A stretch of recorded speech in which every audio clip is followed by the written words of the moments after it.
Okay, I'm about to do what's commonly called a bench bleed.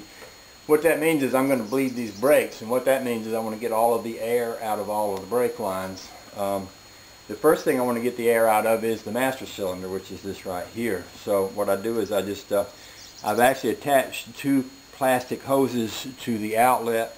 The plastic hoses are going to bring everything that I pump out of here right back into here. It's also going to pump out any air that's in the cylinder. It's going to pump the air right back into the cylinder. The air will float to the top and go away. The brake fluid stays here, so I'm not pumping out brake fluid on the ground.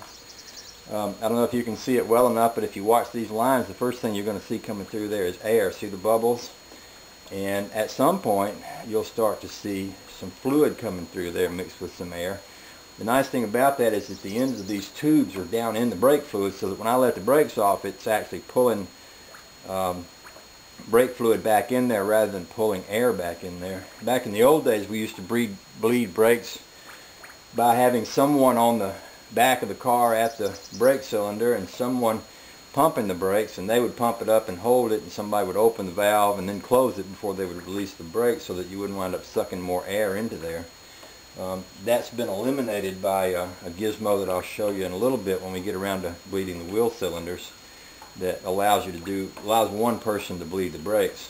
Anyway, basically that's what I'm doing. I've got a good bit of flow through the this is the rear, but it's actually the front brake, and I've got a good bit of flow through here. I haven't seen anything flow through the back brake yet. I also got a little drip going on here, but maybe that's not such a bad thing. Anyway, I'll shut this off and I'll get all the kinks worked out. Back brake is starting to work now. As a surprisingly pretty good bit of air came out of here, and the fluid level actually dropped by about half an inch. So there's a good bit of fluid down in the cylinder part of this unit here.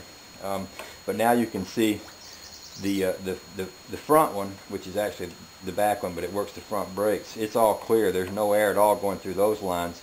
The back one, you can see that air there. It's you can see it kind of floating up through there. And what we'll do is gradually work that out. Here comes a couple more bubbles into the front one. But like I say, the goal is to get all those bubbles out of there. And once there's nothing but fluid, then we'll go to one of the wheels and we'll get all the air out of that. Okay, I've got them bled out good. Now what I'm going to try to do is get these loose, get the lines connected back up without letting a lot of air escape back into here. First I do